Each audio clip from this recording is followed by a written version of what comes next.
എന്റെ പെങ്ങളെ തന്നെ വേണമല്ലോ എനക്ക്. ഇനി നീ എന്റെ വീട്ടിൽ കയറി പോയി തോളിക്കായിട്ട് കൂടെ കൊണ്ട് കിടന്നതിന് വേണ്ടി നീ തന്നല്ലേ, സന്തോഷായ എനിക്ക്. കേട്ടാടാ? പറയടാ. വീട്ടിൽ പോവാം. നട്ടുച്ചയ്ക്ക് എന്നെ വിളിച്ചോണ്ട് ഇവിടെ കൊണ്ടുവന്നിരുത്തി ചായ മേടിച്ച് തന്നിട്ട് പോവാന്ന്. അത് പോട്ടെ, എനിക്കൊരു കാര്യം പറയാനുണ്ട്. അല്ല, ഗീതുവിന് കുറച്ച് ദിവസം മുമ്പ് ഒരു ആലോചന ഉണ്ടായിരുന്നു. ഇന്നലെ അവര് അവിടെ നിന്ന് കാണാൻ വന്നിട്ടുണ്ടായിരുന്നു. കുടുംബമൊക്കെ സെറ്റാണ്, പയ്യനും കാണാൻ കുഴപ്പമൊന്നുമില്ല. പക്ഷെ പെങ്ങളെ കെട്ടുന്ന ആളെന്നൊക്കെ പറയുമ്പോ അളിയാ, ഈ ഒരു സാധനം, ഈ ഒരു റിയാക്ഷൻ, ഈ ഒരു വൈബ് കിട്ടണ്ടേടാ അളിയനായി കഴിഞ്ഞു. പക്ഷേ പുള്ളിയുടെ അടുത്ത് ആ ഒരു വൈബ് കിട്ടണ്ട.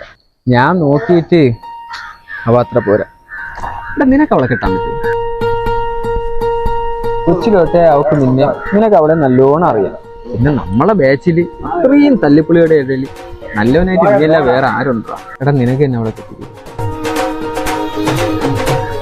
എന്നെ ഒന്ന് വീട്ടിൽ ആക്കി തരുമോ?